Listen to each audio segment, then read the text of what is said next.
banana. That's right. Banana. This is NFL Straya, and I'll tell you what. I'm your co-host, Jaymz Clements. Whatever. You can see me everywhere, NBA Straya, all that sort of stuff. Here in the fancy studios today, staring down the barrel at a man who's on the other side of this here screen who already has the tattoo.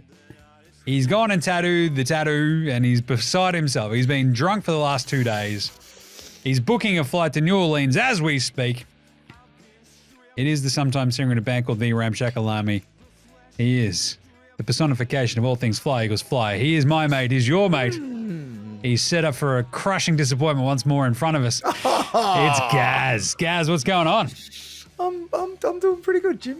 How about yourself? You doing okay? It's been not a bad couple of days for you. I've had a fucking cracking couple of days, if I'm honest. Not the hangover that I woke up with this morning, but going out in front of a bar, smashing beers at 7 a.m. with a bunch of other Eagles fans. Good get together, and the result that was somewhat favourable, you may say.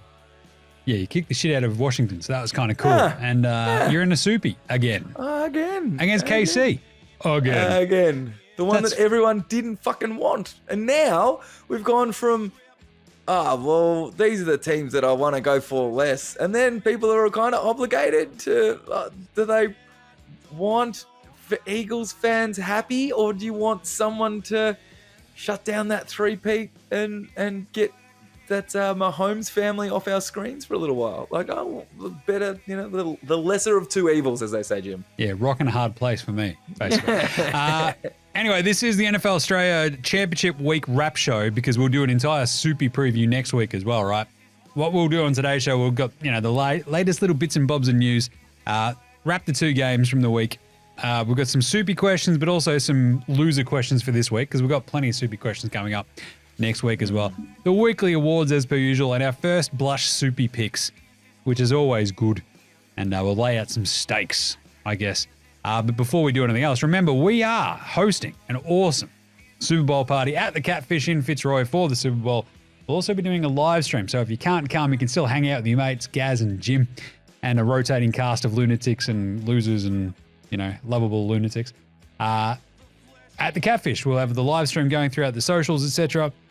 But if you're in Melbourne or in Victoria, or if you just want to come and hang, doesn't matter where you are. As Matty-O does.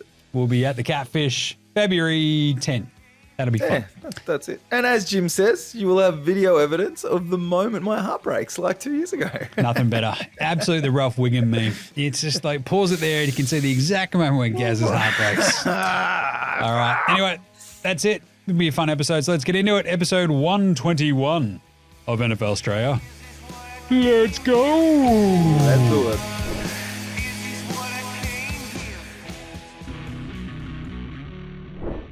Stupid Dalton. Stupid goddamn Dalton. Dalton, you Dalton. Dalton, you're so stupid. G'day, this is Dalton Kincaid, and I just dropped a chance to go to the Supie. And you're listening to NFL Straya.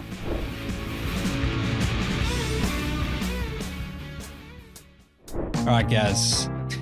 Look, it's not all Dalton Kincaid's fault, but it's also not all his fault. You know what I'm just saying? Just saying. Yep. Anyway, let's do it. We've got a Supie matchup. We alluded to it at the top. Kansas City versus the Eagles. Same as, what was it?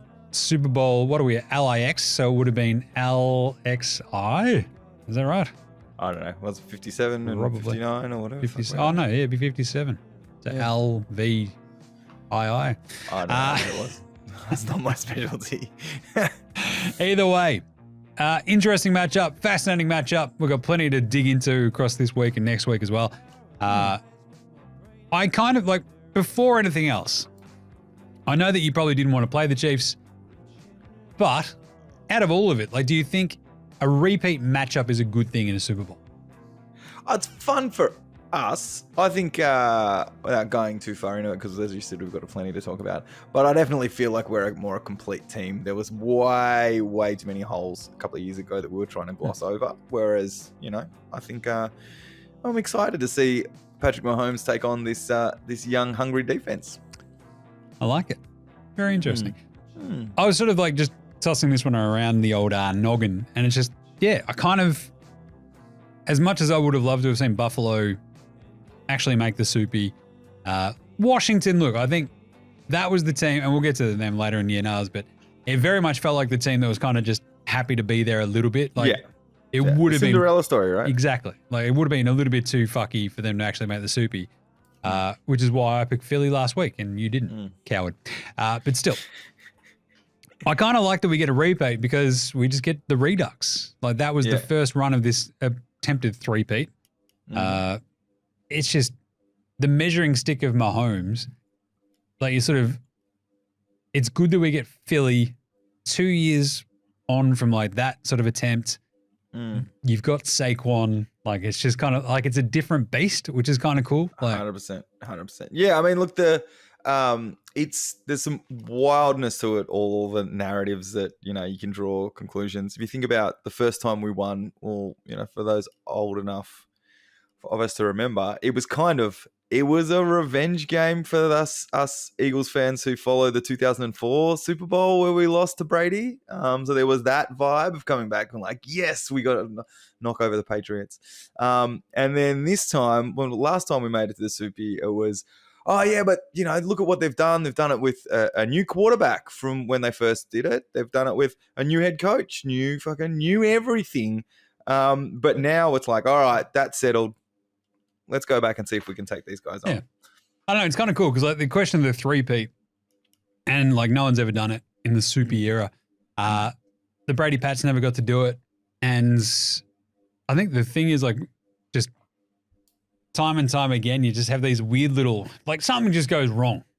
Yeah. Like whether it be an injury, just like one wonky game goes against you and you're like, what the fuck just happened, man?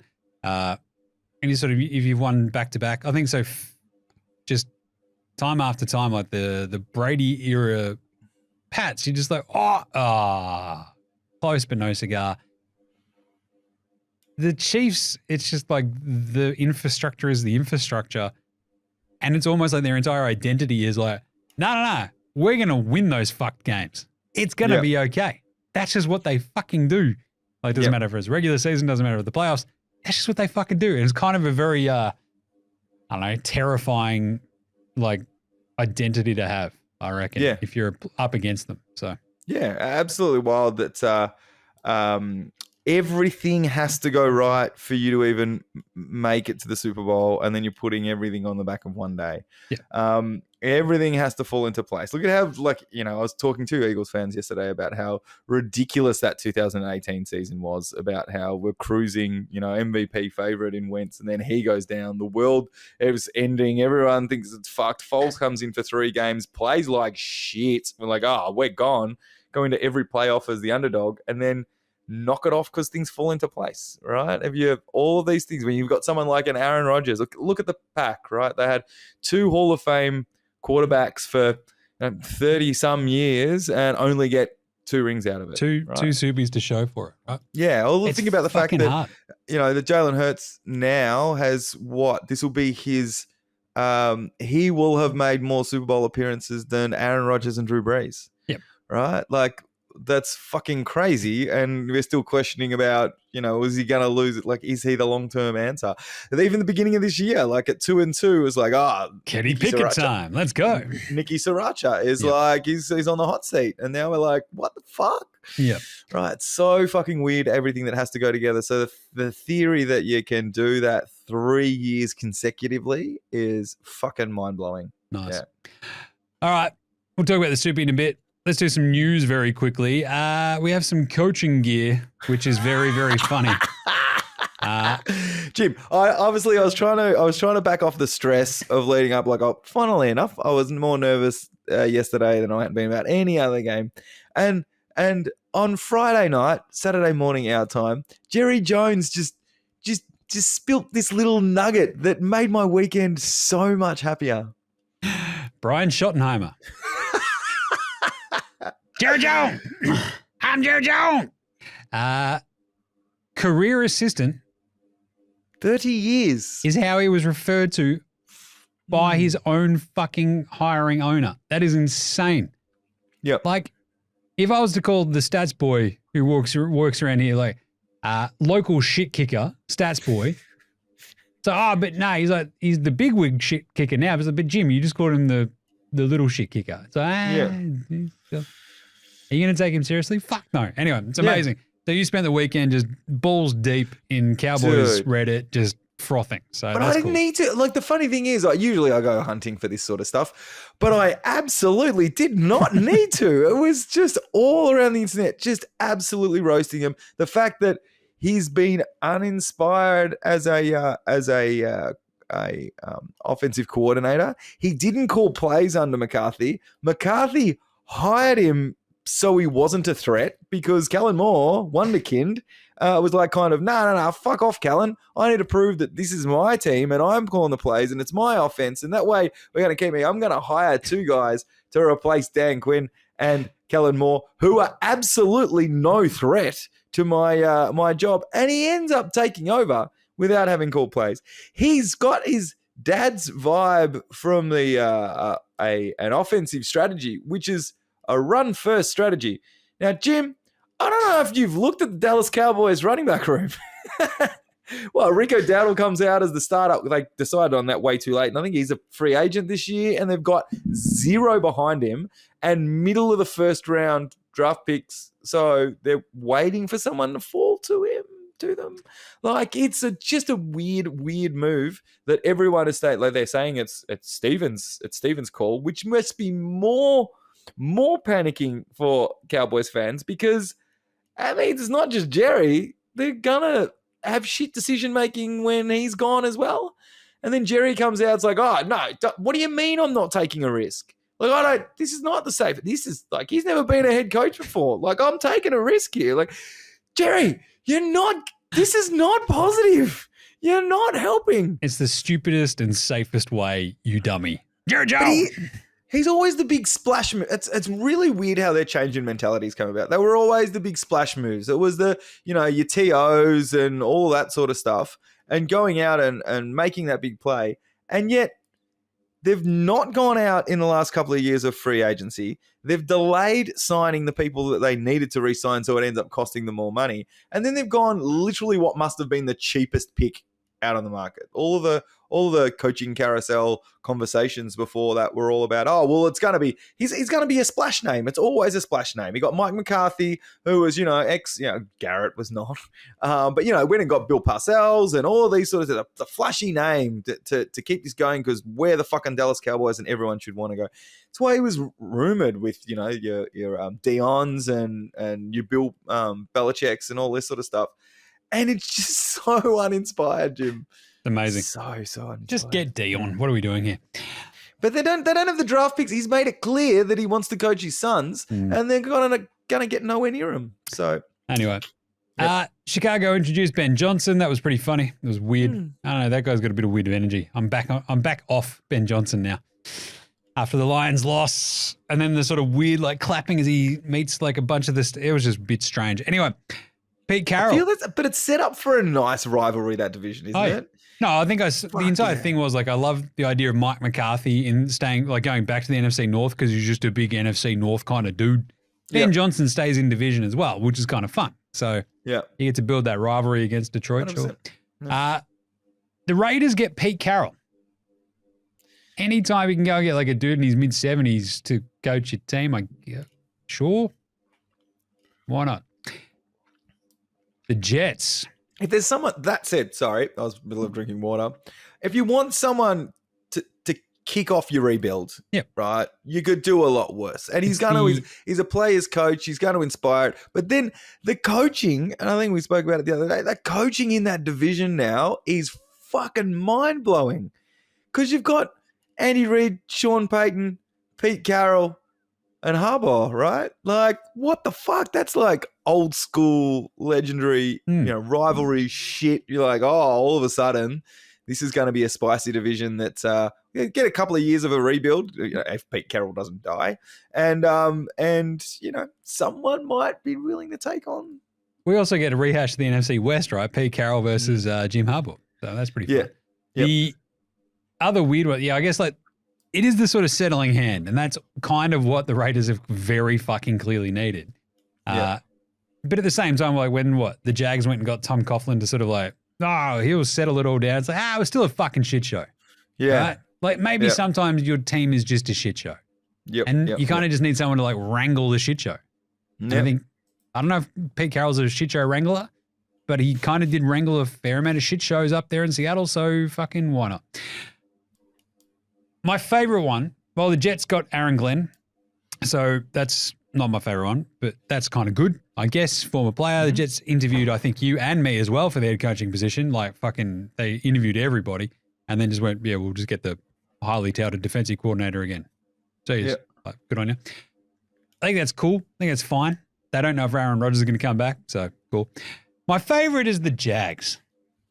Liam Cohen was like, nah, I'm going back to the Bucks unless you fire Trent Baalke. And they're like, we'll fire Trent Baalke. He's like, I'll take the job. Sick. He agreed to an extension with the fucking Bucks, then reneged on it and like went to the Jags after they went, all right, we did fucking fire this clown Trent Baalke. So you could be the thing, Liam. And he's like, fucking good. Thanks, boys. I'm in charge now. Like, amazing power play and 100% needed because that dude fucking sucked and somehow had like Shad Khan's fucking ear.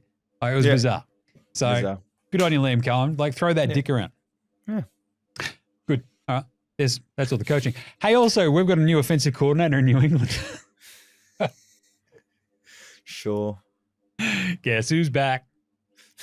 Back again. I had to send that to you, didn't I? Because I just laughed my fucking ass off. To be honest though, I'm fine with it. Like Doug Marrone, fucking.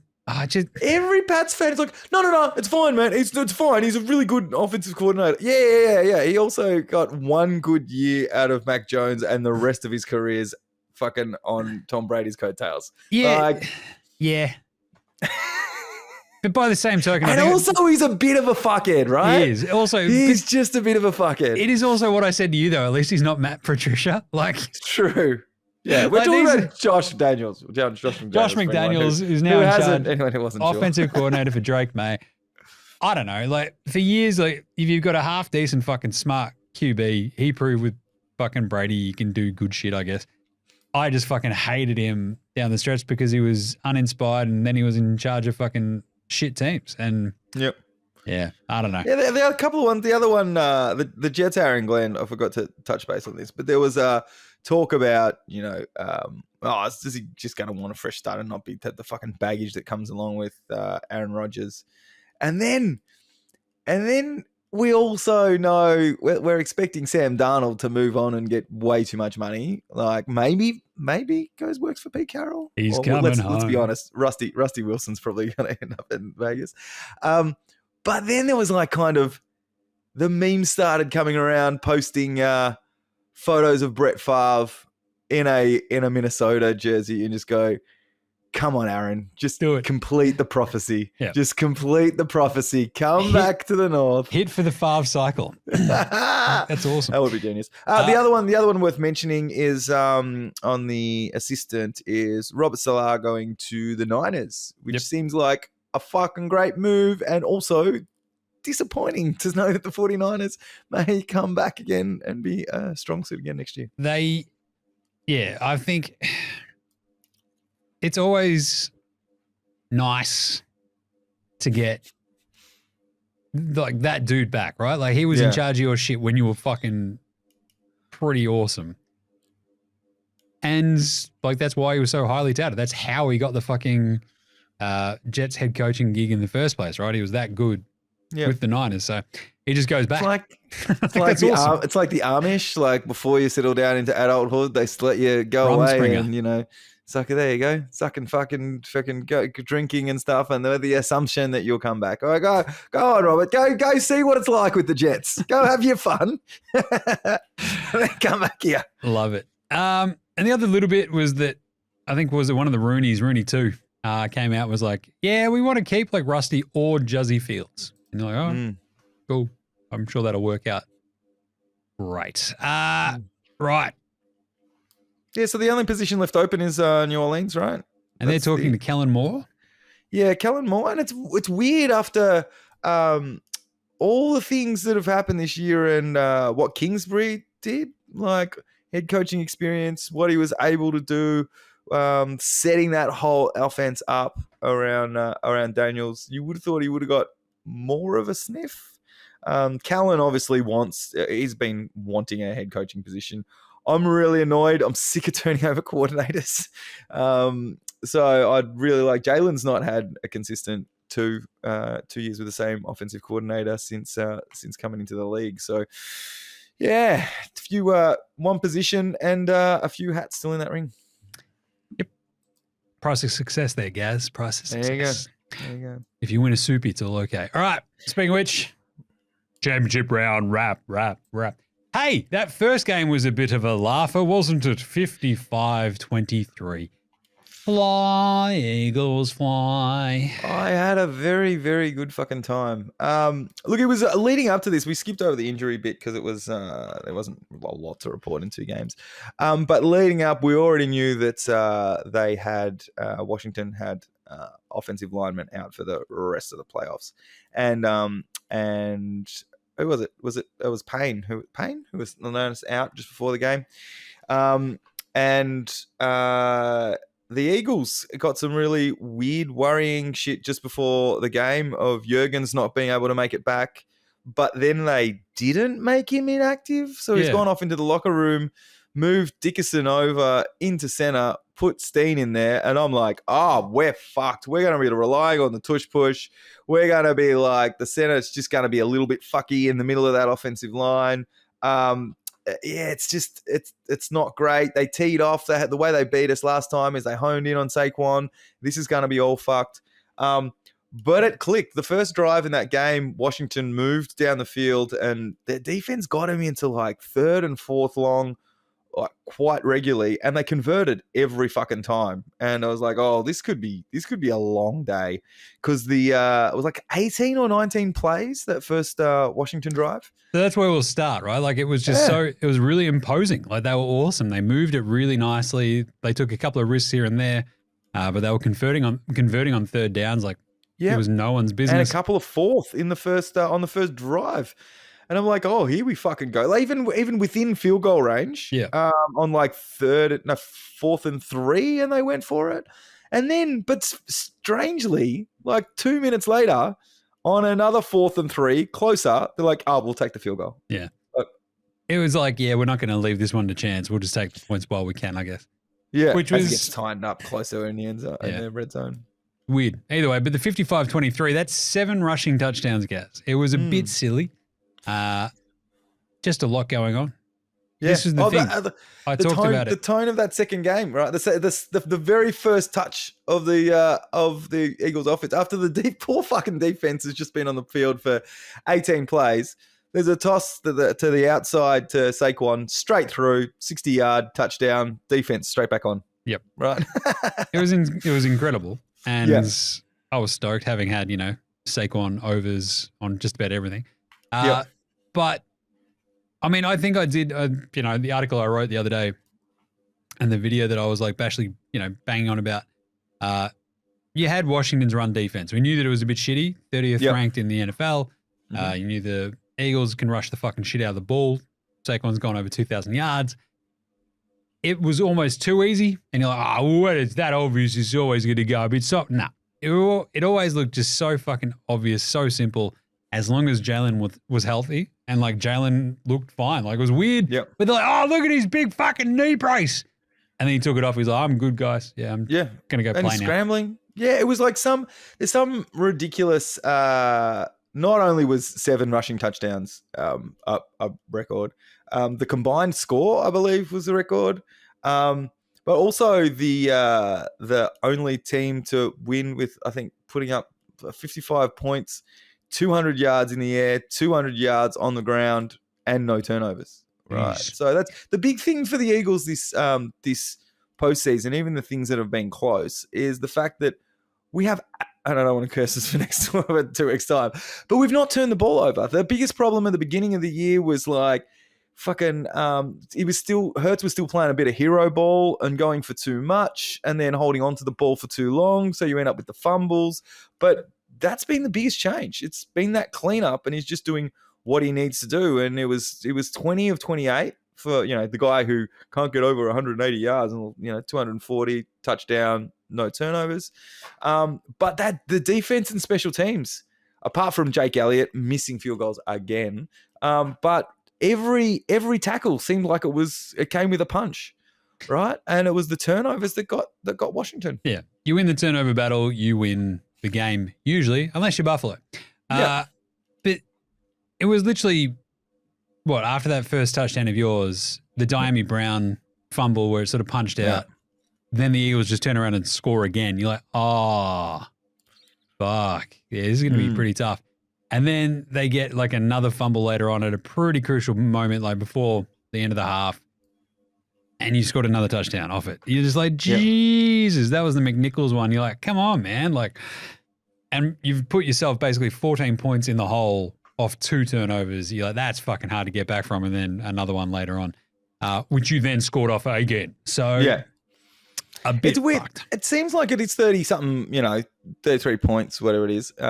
Look at me as a maths magician. But when they scored in the that third quarter, and it was the McLaurin who just like bust through. All it took was one slight missed tackle from Slay, and he's just taken off through the. And I'm like, I think they were like 8 points or something down at that point. And you're like, oh well, fuck, this is like coming back into this now. And then that was it, just foot down. Their run defense was getting tired by that point. And then it was just another couple of Saquon and the Jalen Hurts scramble. The 3 touchdowns that he had, 2 of them were kind of tush-push ones, but there was like a legit rushing. His knee's fine. We ended up having to put, so even though he was out, Jurgens came back in because Dickerson, the replacement center, gets injured. So Jurgens comes back in and continue to tush push, continue the run game. Like it was like there was no change. So they couldn't get their run game going. Jalen Carter had a fucking monster of a game. Nolan Smith, first snap, sack. Jalen Carter also just slapped the shit out of so good. One of the Commanders linemen. Like just slapped him so hard, his spirit left his body and he was like laying there going, I'm injured. Dude, you just got slapped. Yeah. He's like, you hit Jalen Carter in the face and he's just like, nope, whack. Meanwhile, Jalen Carter's out there poking dudes in the eye and shit. So dirty play. Yeah. My favorite part from this game, though, was when Washington kept trying to jump the snap, which was amazing. To the point where the refs got so pissed, they're like, we'll just fucking give them the score if you keep doing this shit. We're going to do it. It's like me like fucking threatening the squids. It's like, no more iPad, like I'm weak. And like there's just fucking meltdowns. It's like, I'll do it. I'll fucking do it. They're just like, hey, don't you stop, jump, oi, quit it. Like when the dogs grab something off the ground and you're trying to like wrench it out of their mouth. It's like, give it, oi, gimme. You fuck up again, I'm going to give the points to those guys. So I think it was First Take or one of those. We're going, well, that's a good enough reason to ban the tush push because, the defense is not doing anything wrong. They're trying to make it, they're just trying to make a play and they're trying to count the snap. I'm like, oh, yeah, duh. No one's saying that they're just trying to piss time around. But what I'm saying is, if you keep fucking doing it, if you mistake and you don't get it right and you cause penalties on like 5 plays in a row, there's going to have to be repercussions. There's only so many times we can do half the distance to the goal. I feel like, there's got to be at some point, there's got to be a tipping point for half distance to the goal where it's like, well, it's now just across the goal line, fuckhead. Like, sucked in, sorry. And the other penalty, the problem, obviously, with what Louisville was trying to do is the first time he actually hit Jalen, who wasn't expecting it. And then Jalen saw what he was trying to do, so they just went to hard count. Yeah. And it was just constant. You're like, all right, cool, no worries. Loved it. And but the person you felt sorry for is Jurgens, who's the one who's like, the center's just copping this guy on his head every fucking time. Anyway, but look, in terms of Washington, like, what a cracking fucking game. What a cracking season. Yeah. Also worth mentioning the fake punt, Tressway. Awesome. 23 yards down the field. Yeah. Josh Sinnott catches it. Awesome throw. Awesome catch. Yeah. It was one of those ones where you're watching this going, I think like there's too much movement here. They're trying to get them offsides, trying to do something. And I think they're probably going to fake it. And I'm like, oh, fuck, I called it in my brain. That was good. Yeah. Watched a lot of football this year. But, Yeah. but as I think it's been kicking around the internets, and the analysts all going, this is what Jalen Daniels can do. Yeah. This is probably the worst roster he's gonna have, right? Like, this is all like guys at the very end of their career. Some guys who probably won't be back next year. They'll get some weapons opposite McLaurin. Ertz was played off his fucking tree. He was like all heart in this game. Like, put up 100 yards, 11 catches.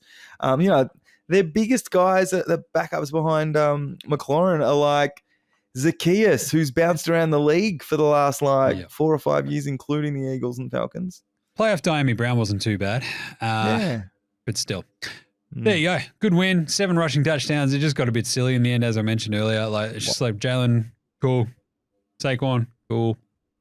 If you had them for multiple touchdowns like I did, fucking laughing. But biggest news also, as soon as the game was over, after a discussion, potential. So Brandon Graham, Tom Brady's favorite defensive lineman, Brandon Graham, coming off IR in time for the Super Bowl. So whether he plays or not, and whether it's limited, but just the momentum and the vibe of the hero from the last, and the longest serving Eagle, the hero from the last Super Bowl, being on the lineup would be fucking sick.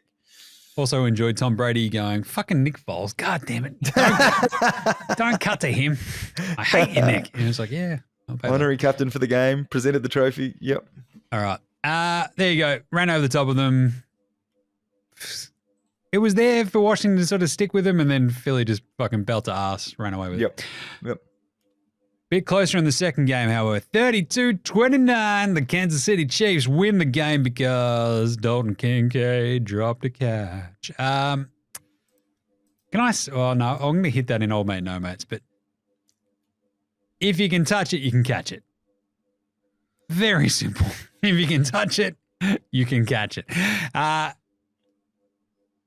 wild game where it felt like Buffalo did everything right and still fucking lost Gaz. Yeah. Right? Like, they outgained them on the ground. They won the turnover battle. It was just every sort of thing you need to go right against the Kansas City Chiefs. You quite literally need just to make some shit up. Yeah. And also execute that. And that's the Dalton Kincaid catch. Yeah. Right? That's kind of my point about that one. Like, they just had a couple of weird little fuck-ups here and there. But the Curtis Samuel touchdown was fucking awesome. Like, yeah, James Cook, 2 touchdowns. And, like, the other thing that's sort of not making shit happen is taking James Cook out of the game when he's running right over the top of them. And it's like, what is Sean McDermott doing? Like, this dude. And, like, when you've got Josh Allen in the backfield by himself and you don't even have James Cook there, like, what do you think he's going to do? Like, are you putting any doubt in the defender's mind about, he's probably going to pass here, or he's going to rush it himself?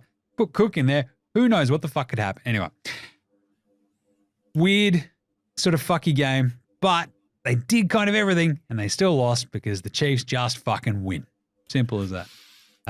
There's a couple of moments that I had to explain to a couple of mates who are like kind of newish to the NFL and like started following the Bills as they were kind of picking up.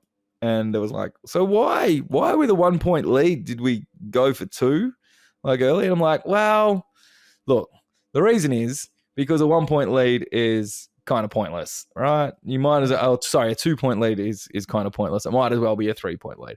However, if you've got enough confidence that you can stop them, you take the guaranteed 1 point because it was early in the third quarter. If you assume that you can stop them and then score again, well, then obviously you can conservatively have a 9 point lead, which is 2 scores. So either way would have you could justify it, but you got to make sure you get it.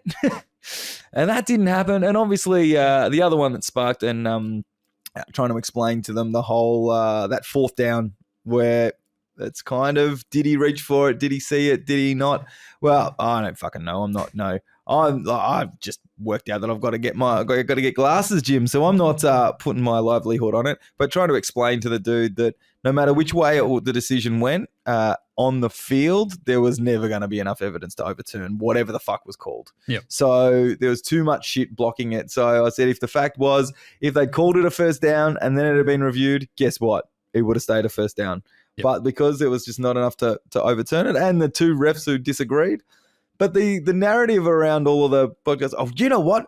We've got technology. Let's put chips in the balls. And you understand, like, yeah, all right, I get it. But what we're always, every playoffs, it seems, with these guys, we're changing a rule because something fucking happened. We changed the overtime rules because of these sort of fucking games and all of this sort of stuff. And now we're changing about whether there's technology in the fucking ball. I don't know. I feel like the technology that we had in the 50s that we're still using is fine, Gaz.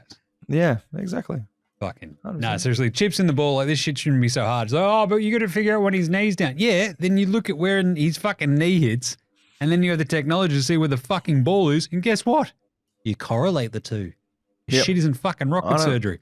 I don't understand why you have such a problem with chains on a stick and a playing card. If you can fit the playing card in between the ball and the chain in the little posty thing, well, guess what? It's short.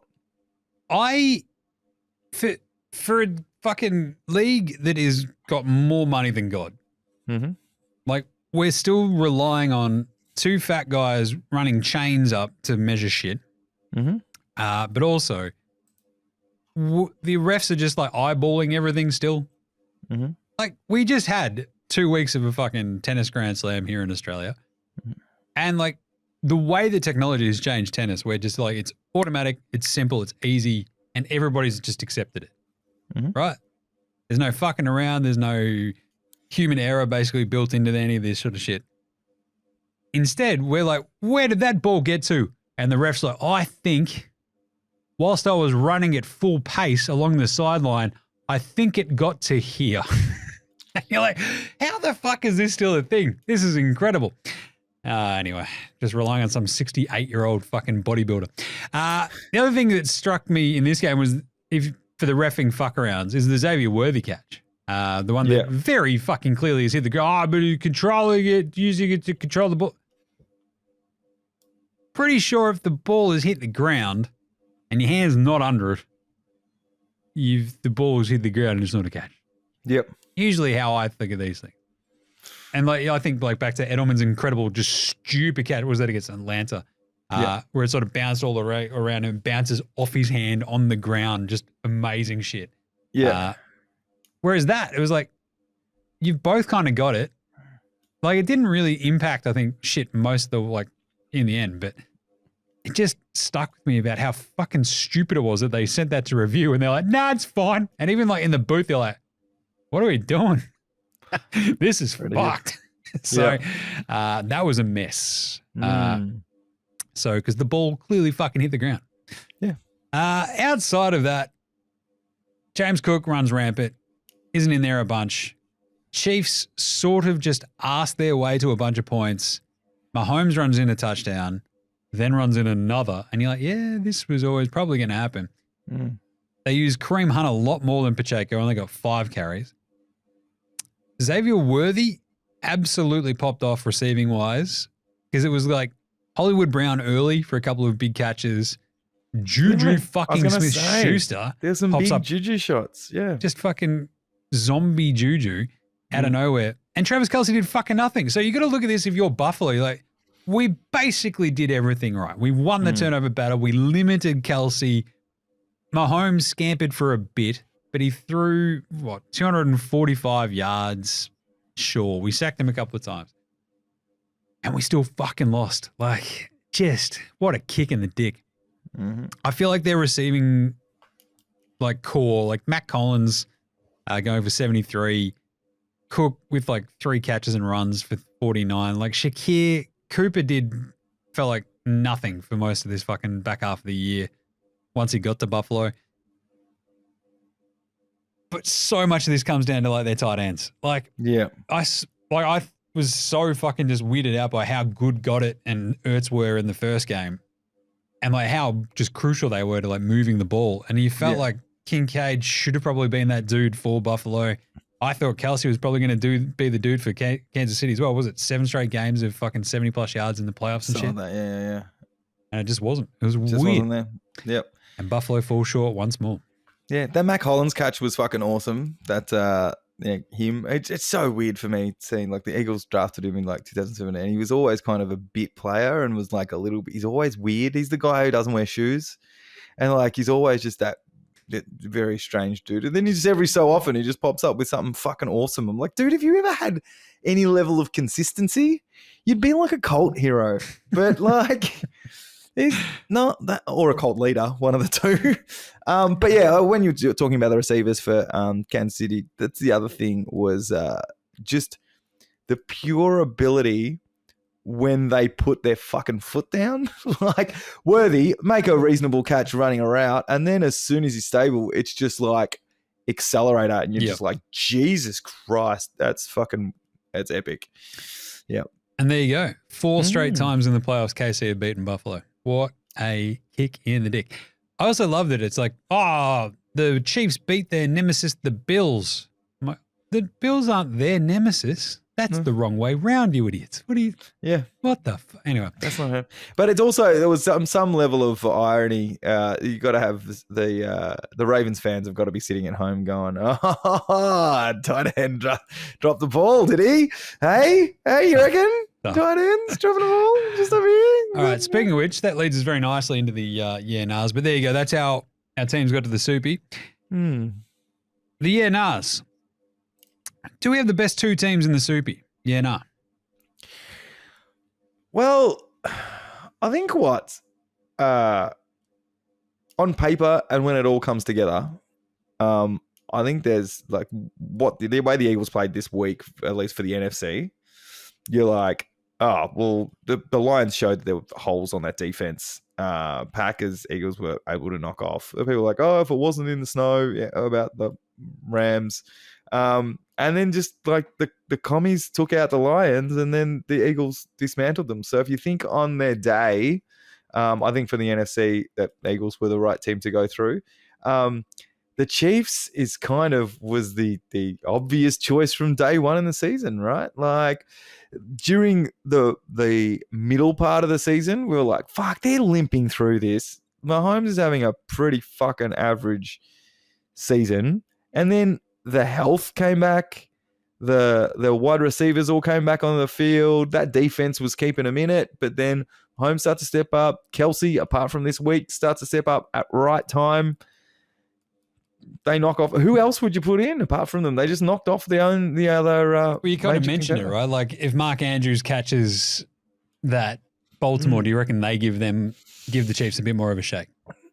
Yeah, I think the one thing that wasn't really scaring the Chiefs in this game, as you said, fucking James Cook was running all over them, but wasn't, I guess, used to his full advantage. Even Allen scrambling, I don't think there was enough of that. Like it was fucking weird. It was just a weird game plan. I'm like, like they got just so fucking hell bent on like making sure that Allen could do these tush pushes and shit as well, and like they kept sort of just, oh shit, it got stonewalled. What the fuck happened? We'll do it again. It's like, oh fuck, what the shit?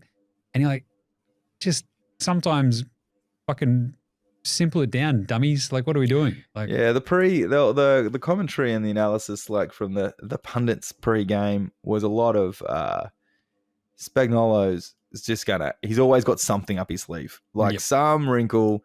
And it's funny, like even that last play, the commentators, all the commentators called out like, he's gonna have a mile play there on, their press coverage. They're just going to play, they're going to watch, don't get beaten over the top. He's going to have a mile here.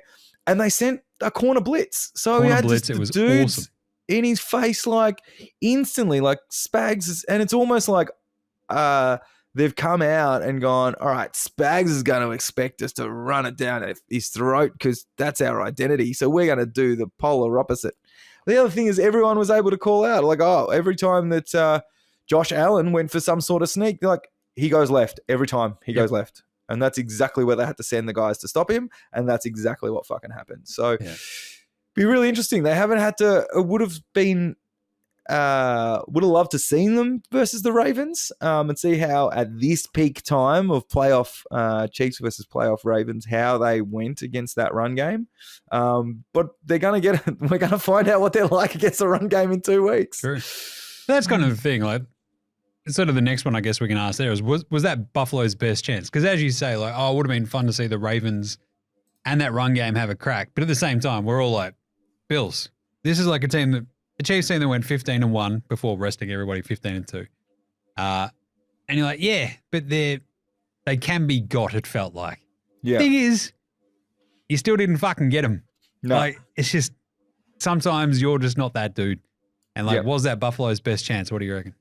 Well, there's the whole question about the supporting cast, which has been around him for the whole season, right? Like, have they built enough weapons around him since they let Diggs go? Like, what are they surrounded him by? They've invested in some fucking tight ends.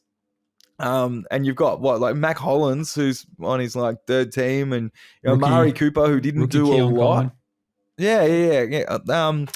It's just not enough that any of those guys are going to take over a game, and a lot of it relies on. It's why Josh Allen's was favored for the MVP, because it's not an evenly spread load, right? It's really, he plays hero ball and gets them over the line, or it doesn't. And this year he had less of that roller coaster that we always talk about, the Josh Allen roller coaster. He had less of that, right? There was more ups than downs. And it was really only Lamar in kind of the second half when he just became so ridiculously efficient in the pass game that you're like, fuck, he could catch him here. I reckon it was it's sort of, the questions around that defense were still there all year, right? And it was like same vibe for like Baltimore for a lot of it, but they were so good in the second half that you're like, ooh, watch out.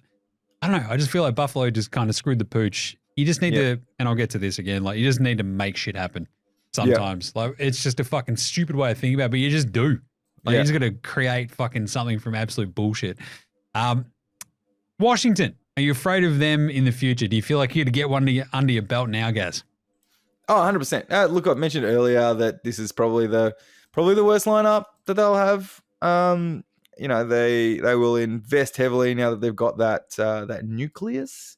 Their defensive line nucleus. That defensive line is great, but they've got, as I said, look, they brought in a few aging players. They were able to invest heavily in free agency with these mid-priced guys who, traditionally very, very talented dudes. Like, I don't think anyone expected Ertz to have as much left in the tank as he probably did this year. Eckler they could have got a little bit more out of him, but he got he's a bit injured. They definitely need someone to go with Brian Robinson.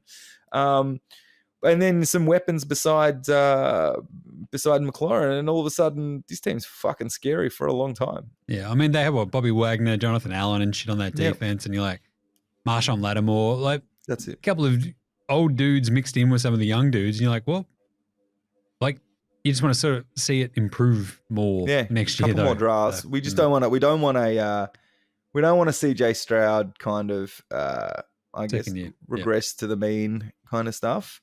But yeah, like, you can't, like, ahead of schedule. Every commies as shit as yesterday's result was for them.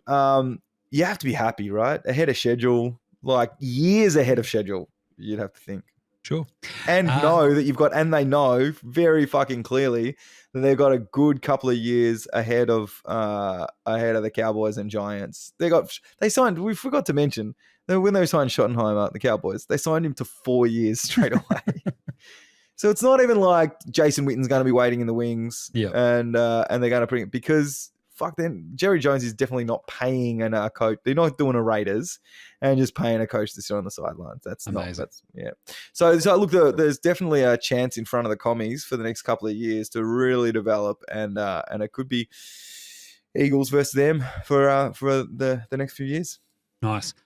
Good bloke of the week. Who are we buying a beer? Well, Jaden Daniels, I thought, what an awesome rookie and like, I don't know, as long as he actually wins Offensive Rookie of the Year, I'm happy, because I put money on it at the very start and looked like a brain genius. Outside of that, though, Nicky Sriracha pulled the right strings. Yeah. What do you mean, Jim? He shaved his head. Yep. when it went fucking sideways, he went full psycho, shaved his head, and I think they've lost once since. And there was that we lost once, and it was to the commies, and it was the game that Jalen was out after the first quarter. So we've not had a game since Nicky shaved his head and Jalen started and finished that we've lost. And he hasn't touched the hair either because it looks fucked. Like it looks shit. It's like, dude, you need a haircut. He's like, I'm not fucking touching this hair. Not done. I'll pay that. Big Dom, he gets a beer as well because he's out there just blocking cameras from like Saquon being on the bike. Just enjoyed that. Just a little bit of a Big Dom cameo. Xavier Worthy, I really enjoyed his game. Like he was just fucking like they needed someone to step up, and he like this is it. This is making shit happen. He made shit happen, and that's how they just fucking pull these games out of their ass. Kelsey has a game where he's only got 2 catches, 19 yards. Xavier Worthy just goes fucking bang. And you're like, that's radical. Buy him a beer. And I guess Josh Allen, just for, like, what more can you fucking do if you're Josh Allen at this point, apart from, like, I don't know, not go left every time? Yeah, 100%. The tough one, though, old mate, no mate's flog of the week. It's Dalton Kincaid. As I said, if you can touch it, you can catch it. People go, oh, was that a drop catch? Yes. It fucking hit him in the hands. Like, everybody watching that game was so surprised that Josh Allen had snuck out enough time and space to actually fucking throw that ball. For it to get anywhere near a fucking Bills player was just insane. And then for him to fucking drop it, you're like, oh, no. Like, he looked like a defensive player trying to catch an interception, not an offensive player trying to catch a fucking pass. You're like, dude. And that's it. You just need those moments to beat KC. You just need the D Brown offsides for the Pats when we beat them in KC to fucking finally, you know, it was the last time the Pats or basically anybody went out and just fucking beat KC down there, right? Yeah. And that's kind of it. Like, you just need to make your own magic in that sort of spot. Something has to fall your way. Yep. And it just sucks. So it sucks for Dalton Kincaid. Sucked for Mark Andrews, who came out and had like that fucking big message on his Insta. It's like, I'm not going to let this define me. It's like, I don't know if that's up to you. So Dalton Kincaid, breaking my heart. Yep. Also, Dallas got it. Can you fucking catch one touchdown and make Jim a lot of money? Fuck me. He was same with Ertz actually though for you as well, right? Because I had Ertz in another one as well, and they just fucking racked up a bajillion yards, and neither of them actually got a touchdown. So that was the one thing. I had a multi, like an 8-leg multi or something like that, because I was only a couple of bucks, but the one thing that was fucking outstanding. My toughest one was that in a surprise twist, I had a lot going on, and one of my core ones was just Austin Eckler, 40 plus receiving and rushing. Yep. He carried the ball 4 times on like that last fucking possession, basically, I reckon, and got basically a total of 4 fucking yards. Your boys just couldn't let him snap one off for like 12. He worked into 40. Anyway, breaking my heart. All right, Outback Takehouse. It is a flame grilled take that the NFL is still rigged for the Chiefs. That catch hit the ground, guys. It hit the ground. I'm still flabbergasted. Like, it doesn't change the fucking result, but it was so weird to sort of see that shit. And then there's like 2 other moments where it's like, the Josh Allen, the guy who couldn't see the ball was the one very busily calling the actual result of the play. And there was another one where it's just like really bad spotting for the Bills. Yeah. You're like, bro, just what are you doing? Like, that was a first down, and he's like fucking put it a yard short. Like, I think it was like an Amari Cooper catch. Like, this is fucked. I'm not saying that it's actually rigged, but it's also fucked. Like, what are we doing? So, look, I'm just saying, be warned, Gaz. Be warned, because you're going into a Super Bowl. They want to three-peat. It's not like there'll be a questionable defensive pass interference call right at the end when the scores are level, Jim, that allows a field goal to be kicked to knock the game off. That wouldn't happen. Thank God. Bradbury's still technically on our roster. Do you know that? He hasn't played all fucking season. Throw him out there. Yeah.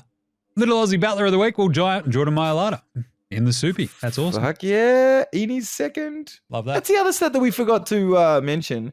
There's some ridiculous stat about how rare it is for a quarterback to return to the Super Bowl if they lose their first Super Bowl. Sure. Things like Burrows, right? Like, it's so hard. Like, I don't know why that matters. It's hard to get to a Super Bowl fucking anyway. Dan Marino. But it's so hard to actually return if you've lost your first. So there you go. So, boys, getting back, Jordan Mailata, Aussie, going to be a fucking great time. Yeah, like getting back to the actual thing when you've lost is just pretty fucking insane, right? Like, yeah. It was, Matt Ryan loses to the Pats, never goes again. Never again, yeah. Panthers, Broncos, that was like, the insane Cam Newton year, never goes back again. I guess Rusty Wilson did? No. Rusty Wilson lost because the Broncos beat the Seahawks with Peyton. Yeah. Weird. Fuck, that's pretty cool. Yeah. Anyway. That's a good stat. But we're going to do it. First blush, Supie picks. Who's going to win, Gaz? Look, I went against us last time, and it was all because I thought the difference, I thought we'd win, but I thought it was going to be under the 5.5, 6 that had been allowed, which is why I went. But this time I can't. We've got a better team than we were 2 years ago. And if we can question them with the run game, the good thing is that they're daring. Saquon is daring people to stack the box now because he knows that I'll have 3/4 of a game where I get 1 or 2 yards because I run straight into that wall. But once I get through that wall, there's no one in the secondary. I'm home. Over. Right? So if we can do that, AJ getting back into it, fucking Hurts was actually passing very well and efficiently and looks healthy. If we can get healthy over the next 2 weeks, I like it. I like it, Jim. Yeah. Who do you think's favourite? I think they are 1.5, is it? They are 1.5 point favourites. So there you go. Well, that's, yeah. Is this the moment? So Super Bowl LIX. This is a battle of two families. A tale of two houses, if you will. Because your mate Jim put a lot of money on Kansas City to win the Super Bowl a while back.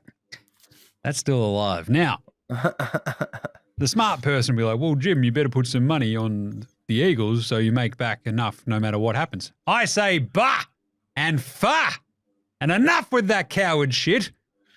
We might double down. Let's bloody go.